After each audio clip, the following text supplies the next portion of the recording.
செல்வரங்கையும் ஐயா அவர்களை மேடைக்கு வரும்படி அன்புடன் அழைக்கிறோம்.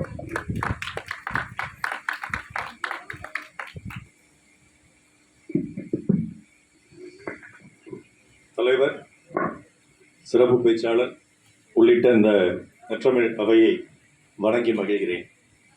தலைவர் தமிழ் பேச தெரியாதுன்னே நிறைய பேசினாரு.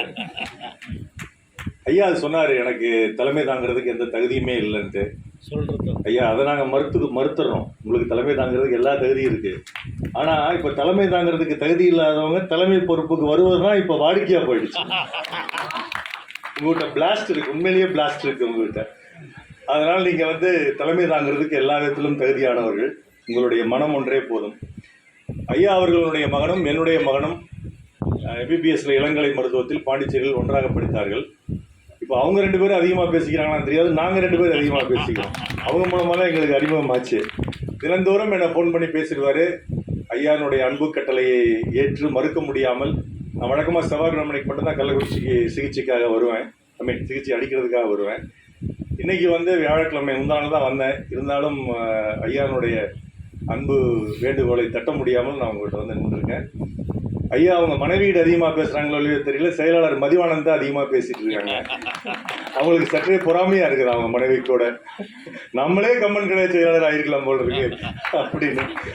அந்த அளவுக்கு ஐயா அவர்களும் இவருடன் இணைந்து பணியாற்றி எனக்கும் தொடர்பு கொண்டு நீங்கள் முன்னிலை வகிக்க வரணும்னு சொன்னாங்க. நான் சொன்னேன், வந்துடும் ஐயா, நான் நேரில் இன்னும் புலவர் ராமலிங்கம் ஐயா நான் சந்திச்சதில்லை, வந்துடுறேன், பட் விரைவாக பேசிட்டு நான் சொல்லுவேன். திருப்பி நான் சேலத்துலேருந்து மக்கள் இங்கே வந்துடுவாங்க எங்கிட்ட ட்ரீட்மெண்ட் எடுக்கிறதுக்கு, அதனால நான் சேலத்துக்கு போகணும் அப்படின்னு சொல்லி நான் சொன்னேன். அதனால முதல்ல அடைஞ்சு முதல் நன்றி. அடுத்து இந்த கம்மன் கழக தொடக்க விழா 2 ஆண்டுகள் ஆச்சுங்களா ஐயா? 2 ஆண்டுகளுக்கு முன்பாக நடந்தது. அதுக்கு என்ன கூப்பிட்டுருந்தாங்க. அப்போ நான் ஒரு கருத்தை சொன்னேன், நம்ம எல்லாம் வயசானவங்கெல்லாம் கூப்பிட்டு கூடி கம்மனை பற்றி பெருமையாக பேசிட்டு இருக்கிறோம். அது பத்தாது, இந்த மாணவ செல்வங்களுக்கு இளைஞர்களுக்கு கம்மனை பற்றி, திருவள்ளுவரை பற்றி, ராமாயணம் பற்றி, திருக்குறளை பற்றி போய் சேரணும்.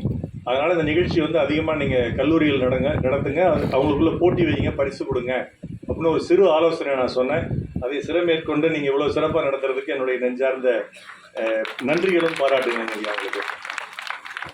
புலவர் ராமலிங்கம் ஐயா என்னை சிறு வயசுலேருந்தே படி அப்படின்னு சொல்லுவார். ஒழுக்கம் ரொம்ப முக்கியம் அப்படிம்பார். அவரை பார்த்தாவே எனக்கு ஒரு பயம் இருக்கும். அந்த ராமலிங்கம் யாருன்னா என்னுடைய அப்பா ராமலிங்கம். அவரு புலவர் தான், தலைமை ஆசிரியர் தான். என்னுடைய அப்பா ராமலிங்கம் எனக்கு ஒரு முன்மாதிரி. அவருனா இன்னொரு முன்மாதிரி இங்கே வந்திருக்கிற ஐயா புலவர் ராமலிங்கம் அவர்கள். அவர் நான் டாக்டர் ராமலிங்கம் அப்படின்னு தான் நான் சேவ் பண்ணி வச்சுருக்கேன். எதனாலன்னா, ஒரு சின்ன விஷயம், அன்றைக்கி காந்தி மைதானத்தில் சேலத்தில் நடைபயிற்சிக்கு போயிட்டு இருந்தோம்.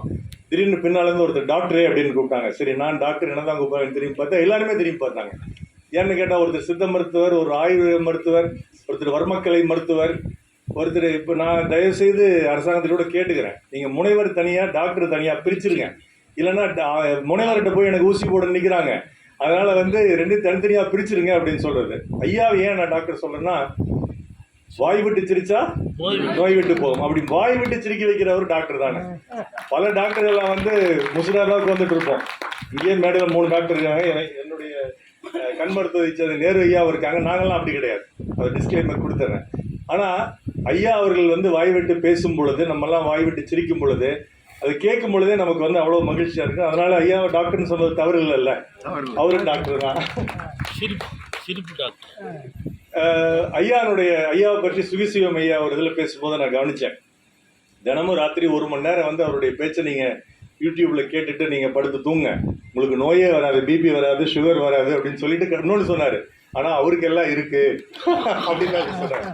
அதுக்கு என்ன காரணம்னா, எப்பவுமே நம்ம பேச்சு நம்ம ரசித்து கேட்க மாட்டோம். ஐயாவும் அந்த மாதிரி தான். ஐயாவும் தினந்தோறும் இனிமேல் அவருடைய பேச்சு 1 மணி நேரம் கேட்கணும்னு கேட்டுக்கிறேன். நம்மெல்லாம் வீட்டில் பொதுவாக யார்கிட்ட கேட்போம்? கல்யாணம் பண்ணவங்களாம் புதுசாக தூங்குறதுக்கு முன்னாடி யார்கிட்ட கேட்போம்? பேச்சு மனைவிகிட்ட தான் கேட்போம். ஐயா அந்த மாதிரி கேட்கறதுனால ஒருவேளை பிபி சுகர் வருதான்னு தெரியல. அதனால நான் அப்படி இல்லைங்க, என்னுடைய மனைவியினுடைய பேச்சை நான் தவறாமல் கேட்டுருவேன். ஏன்னா ரெக்கார்டெல்லாம் ஆகிட்டு இருக்குது. சுலைமான் வேறு இருக்காரு. நாளைக்கு வீட்டில் ஃபோன் பண்ணி என்னங்க எப்படி சொல்கிறார், உங்கள் பேச்சு அவர் கேட்க மாட்டாராமா அப்படின்னு சொல்லிட்டாருன்னா சிக்கலாக போயிடும். அதனால் என்னுடைய மனைவியினுடைய பேச்சை நான் அவசியம் கேட்பேன் அப்படிங்கிறதையும் இங்கே சொல்லிக்கிறேன்.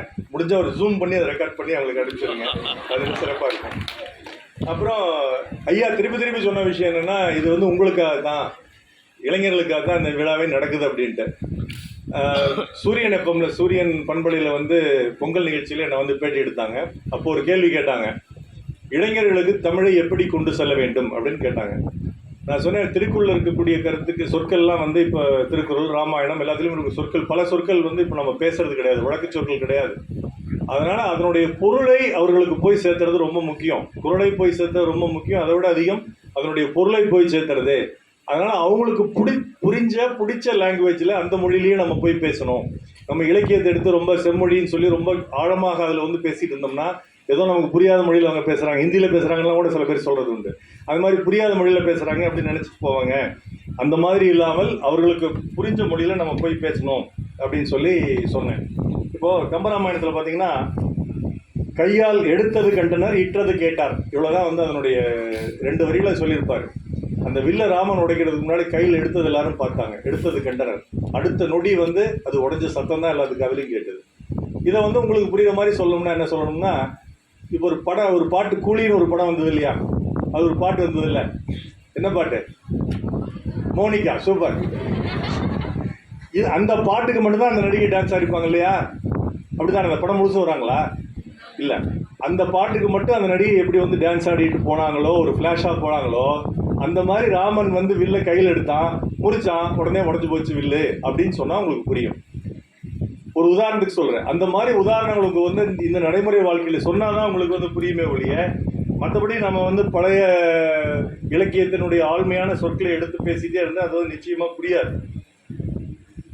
அதே மாதிரி ஒரு அற்புதமான சூர்பனகையை வர்ணித்து ஒரு பாடல் இருக்குது. அதாவது ஐயா நிறைய பேசுவாங்க. அந்த ஒரு பாடல் எனக்கு ரொம்ப பிடிக்கும். ஏன்னா ஒரு அரக்கியை ராமன் எப்படி கம்பன் எப்படி வர்ணிக்கிறான் அப்படிங்கிறது அதனுடைய சிறப்பே. பஞ்சு ஒளிர் விஞ்சு குளிர் பல்லவ மணுங்க செஞ்சவிய கஞ்சம் நிகர் சீரடியாளாகி சொல் இளமஞ்சை என அன்னம் மின மின்னும் வஞ்சி என நஞ்சம் என வஞ்சமகள் வந்தாள். இதுதான் குரல். இதுதான் செய்யுள். உங்களுக்கு பல பேருக்கு அது என்னன்னே புரியாது. ஒரு அரக்கிய கம்பன் வர்ணிக்கிறார். எப்படி வர்ணிக்கிறாரு? பஞ்சு மாதிரி இருக்கான்னு வர்ணிக்கிறாரு, பாதங்கள் அப்படியே தளிர் மாதிரி இருக்குன்னு வர்ணிக்கிறாரு. ஆனால் அந்த செய்யுள்ள ஒரே ஒரு சொல் அதை வச்சு அவ வந்து அரக்கின்னு சொல்லிடுறாரு. அது என்ன சொல்லுதுன்னா, வஞ்ச மகள், நெஞ்சம் நிறைய அவளுக்கு வந்து வஞ்சம் இருக்கு. எப்போ யாரை பார்த்து பழி வாங்கலான் இருக்கு, எப்போ இவங்களை வந்து ஆட்டையை போடலான் இருக்கு. இந்த மாதிரியான எண்ணங்களை மனதில் கொண்ட ஒரு பெண். அதனால தான் அரக்கியுடைய, மற்றபடி அழகு இல்லை அப்படிங்கிறதுனால அரக்கி இல்லைன்னு சொல்றாரு. இதிலிருந்து கம்பன் சொல்லக்கூடிய கருத்து என்னன்னா, அழகு முக்கியமல்ல, எண்ணங்கள் முக்கியம் அப்படிங்கிறத வந்து கம்பன் வலியுறுத்தி சொல்றாரு. அது வந்து உங்க மனசுல சிறப்பாக போய் பதியணும்னு நான் நினைக்கிறேன். இன்னொரு விஷயம் என்னன்னா, நிறைய சமயத்தில் நல்லா எழுதியிருப்போம், பரீட்சை எழுதியிருப்போம், ஆனால் மார்க் வராது. நிறைய சமயம் நான் வந்து படிச்சுட்டு போயிருப்போம், நம்ம படித்த கேள்வி அங்கே வராது. நிறைய சமயம் நமக்கு பிடிச்ச ஆசிரியர் அன்னைக்கு வந்து கிளாஸ் எடுக்கணும், வகுப்பு எடுக்கணும்னு நினைப்போம், அன்னைக்கு அந்த ஆசிரியர் வரமாட்டாங்க. இதுக்கெல்லாம் என்ன காரணம்? விதி. அருமை. இதுக்கெல்லாம் காரணம் விதி தான். தலை விதி. இவங்களுக்கெல்லாம் நான் வந்து கிளாஸ் எடுக்கிறேன் ஆசிரியர் சொல்லுவாங்க. மனசுக்குள்ள நம்ம நினைப்போம், என் தலைவிதி அதோட பெரிய தலைவிதிமா, அவங்களுக்குலாம் நாங்கள் வந்து படிச்சுட்டு இருக்கிறோம் அப்படின்னு நினைப்போம். அந்த மாதிரி விதி வந்து நமக்கு மேலே ஒரு பெரிய வேலை செஞ்சுட்டு இருக்குது. இதை பற்றி கம்பன் அற்புதமான ஒரு 2 வரியில சொல்லியிருக்காரு. நதியின் பிழை அன்று நரும் புனல் இன்மை, அற்றே பதியின் பிழை அன்று பயந்து நம்மை புறந்தாள் மதியின் பிழை அன்று மகன் பிழை என்று மைந்த விதியின் பிழைன்னு சொல்லியிருக்காரு. இதை கண்ணதாசன் கூட அற்புதமா சொல்லியிருப்பாரு. நதி வெள்ளம் காய்ந்து விட்டால் நதி செய்த குற்றம் இல்லை, விதி செய்த குற்றம் அன்றி வேதி ஆகுமான்னு கண்ணதாசன் சொல்லியிருப்பாரு. அந்த மாதிரி ஒரு ஆற்றுல தண்ணி வரலன்னா அதுக்கு 1000 காரணம் இருக்கும். ஆனால் மிக முக்கியமான காரணம் மழை பெய்யாது. அந்த மழை பெய்யாத காரணம் என்ன காரணம்னா அது விதி. அதற்கு நம்மளுடைய சுற்றுச்சூழல் மாசும் காரணம் இல்லைன்னு சொல்ல முடியாது. ஆனால் அதுக்கு ஒரு காரணம் விதி. அது இந்த காட்டுக்கு போகிறதுக்கு காரணம் வந்து வேறு யாருமே காரணம் கிடையாது. கைகேயி காரணம் கிடையாது, தசரதன் காரணம் கிடையாது, பரதன் காரணம் கிடையாது, யாருமே காரணம் கிடையாது. எது காரணம்னா விதி அப்படின்னு சொல்லிட்டு போயிருப்பாங்க. அப்போ எல்லாமே விதிப்படி தான் நடக்குது. இன்னைக்கு உங்கள் பேச்சை கேட்கறது கூட விதி தான் அப்படின்னு நீங்கள் உட்காந்துருக்கலாம். ஆனால் அந்த விதியை நம்மளால் மாற்ற முடியுமா? விதியை மாற்ற முடியுங்களா?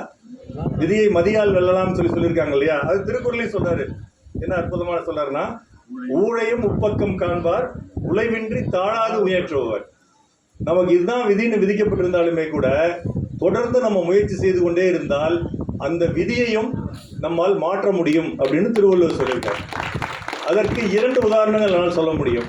ஒருத்தர் வந்து ஐயா ஏபிஜே அப்துல் கலாம். அவர் சின்ன வயசுல வந்து நியூஸ் பேப்பர் போட்டு வித்துக்கிட்டு இருந்தார், அவ்வளோ ஏழ்மையில் இருந்தார். அப்படி நியூஸ் பேப்பர் வித்த ஒரு சிறுவன் ஒரு மாபெரும் மனிதராக மாறும் பொழுது அவருடைய பெயரையும் அவருடைய பேட்டியும் எழுதாத எந்த ஒரு நியூஸ் பேப்பருமே கிடையாது. அந்த மாதிரி தன்னுடைய வாழ்க்கையை மாற்றி காமிச்சார். அதே மாதிரி சச்சின் டெண்டுல்கர், அவர் 10ஆம் கிளாஸில் இங்கிலீஷில் ஃபெயிலு.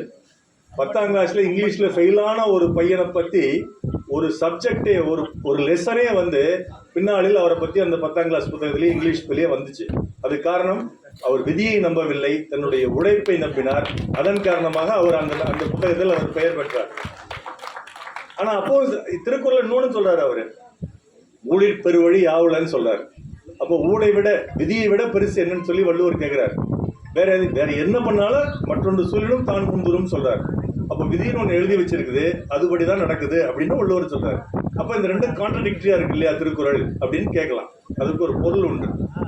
ஊழிற் பெருவழி யாவலன்னா, இன்னைக்கு நீங்க உங்க அப்பா அம்மாவுக்கு பிள்ளையா பிறந்திருக்கீங்கன்னா அது ஊழ், அது விதி, அது மாற்ற முடியாது. அதை விட பெருவழி ஒன்றும் கிடையாது, ஏற்று ஆகணும். இன்னைக்கு நீங்க ஒரு சப்ஜெக்ட் எடுத்துங்க, நீங்க படிச்சுட்டு இருக்கீங்கன்னா அது விதி, இந்த கல்லூரியில் படிக்கிறீங்கன்னா விதி, அதை மாற்ற முடியாது. ஆனா அது வந்து அந்த மாதிரி நம்மால் மாற்ற முடியாத விஷயங்களை ஏற்றுக்கிறதுக்கு இந்த ஊழிற் பெருவழி யாவல்னு எடுத்துக்கலாம். ஆனா மாற்றக்கூடிய விஷயங்கள், எங்கெங்க வாழ்க்கையில் நீங்கள் சறுகுகிறீர்களோ, எங்கெங்க வாழ்க்கையில் நீங்கள் தோல்வி அடைகிறீர்களோ, அப்பெல்லாம் வந்து ஊழையும் உப்பக்கம் காண்பர்ங்கிற குரல் நீங்க மனசுல வச்சுக்கணும். அப்படி வச்சுக்கிட்டீங்கன்னா கண்டிப்பா நீங்க அந்த விதியை நீங்கள் வெல்ல முடியும் அப்படிங்கிறது தான். கடைசியா கம்பராமாயணத்தை பத்தி ஒரே ஒரு விஷயம் மட்டும் சொல்லி முடிச்சுக்கிறேன். ராமன்ங்கிறது ஒரு பாத்திரம். ராமனுக்கு சிலை வச்சிருக்கோம், சீதைக்கு சிலை வச்சிருக்கிறோம். அது தவிர வேற யாருக்கு கம்பராமாயண பாத்திரங்களை சிலை வச்சிருக்கிறோம்? அனுமானுக்கு சிலை வச்சிருக்கோம். ஏன் தசரதனுக்கு சிலை வைக்கல? எனக்கு தெரிஞ்சது எங்கேயும் வச்சிருக்க மாதிரி தெரியல. கைகேயிக்கு ஏன் வைக்கல? கூனிக்கு ஏன் வைக்கல? லட்சுமணுக்கும் பரதனுக்குமே கூட பெரிய சிலை இருக்க மாதிரி தெரியல. உடவரை கோயில்கள் இருக்கு மகாபலிபுரத்துல, ஆனா மற்றபடி அவங்களுக்கு சிலை வச்சு நம்ம கோயில் மாதிரி வழிபடுறதில்லை, அனுமானுக்கு வழிபடுற மாதிரி வழிபடுறதில்லை. அதுக்கு என்ன காரணம் அப்படின்னா, ராமனை வந்து தசரதன் மகனாக பார்த்தான், கைகேயி கோசரி எல்லாம் மகனாக பார்த்தார்கள், லட்சுமணன் பரதன்லாம் சகோதரனாக பார்த்தார்கள். ஆனால் அனுமான் மட்டுமே ராமனை தெய்வமாக பார்த்தார். நாம் யாரை தெய்வமாக பார்க்கிறோமோ, யாரிடம் இறைமைத்தன்மைங்கிறது எல்லாத்துக்குள்ளே இருக்குது. ஏன்னா உயிரினங்கள் வணங்கும் போது அதன் உள்ள இருக்கும் இறைமைத்தன்மை தான் நம்ம வணங்குறோம். அது கண்ணதாசன் சொல்லியிருக்காரு. அந்த ஒவ்வொருத்தருக்குள்ள இருக்கக்கூடிய அந்த இறைமைத்தன்மையை நாம் எப்பொழுது அறிந்து பார்த்து, குணம் நாடி குற்றம் நாடி, எல்லாருமே குற்றமா முழுசா இருக்கவங்க யாரும் கிடையாது, குணமே முழுசா இருக்கவங்களும் யாரும் கிடையாது. அந்த குணம்ங்கிறது தான் இறைமைத்தன்மை. அதை நாம் ஒவ்வொருத்தருக்குள்ளே இருக்கிறத நம்ம தேடி பார்த்து அந்த இறைமைத்தன்மையுடன் நாம் வாழ்ந்தோம் என்றால் நாமும் மற்றவர்களுக்கு இறைவராகத்தான் செய்வோம், அனுமானை போல். அதனால நீங்கள் அனைவரும், இளம் கூட்டங்கள் அனைவரும் சொல்றேன், உங்களுக்கு இருக்கக்கூடிய மிகப்பெரிய ரிலாக்ஸேஷன் வந்து சினிமா பார்க்குறதுன்னு தயவுசெய்து நினைக்காதீங்க. எனக்கு தமிழ் மேலே எப்படி ஆர்வம் வந்துச்சுன்னா, கொரோனா காலகட்டத்தில் எனக்கு என்ன பண்ணுறதுனே தெரியல. டெய்லி 4 மூவி பார்த்தேன். எந்த மூவியில் எந்த கதை மறந்து போச்சு. எப்படி தான் எல்லாரும் சீரியல் பார்த்துட்டு இருக்கீங்களோ தெரியல. கடைசியில் பார்த்து இது ஒன்றும் சரிப்படாதுன்னு சொல்லிட்டு இலக்கியத்தை எடுத்து படிக்க ஆரம்பித்தேன், திருக்குறள் எடுத்து படிக்க ஆரம்பித்தேன், ராமாயணத்தை எடுத்து படிக்க ஆரம்பித்தேன். அதுக்கப்புறம் தான் இதுக்குள்ளே இவ்வளோ பெரிய புதையெல்லாம் நம்ம வந்து கொரோனா வந்து காமிக்கிற வரைக்கும் நமக்கு தெரியவே இல்லையே. கொரோனா பல நல்ல விஷயங்கள் செஞ்சுருக்கு, அதில் ஒன்று இந்த மாதிரி. அதனால் அறிவுங்கிறது என்ன சொல்றாரு திருக்குறள்னா, நல்லதின்பால் செல், தீயவையை விட்டுட்டு நல்லதின்பால் செல்லுகிறார். அந்த மாதிரி தீமையெல்லாம் விட்டுட்டு நல்லதின்பால் நன்றின்பால் உய்ப்பது அறிவு. அப்படி நீங்க படிக்கக்கூடிய நல்ல விஷயங்கள் தமிழில் கொட்டி கிடக்குது, திருக்குறளில் கொட்டி கிடக்கிறது, கம்பராமாயணத்தில் கொட்டி கிடக்குது, ஐயா புலவர் ராமலிங்கம் அவருடைய பேச்சில் கொட்டி கிடக்குது.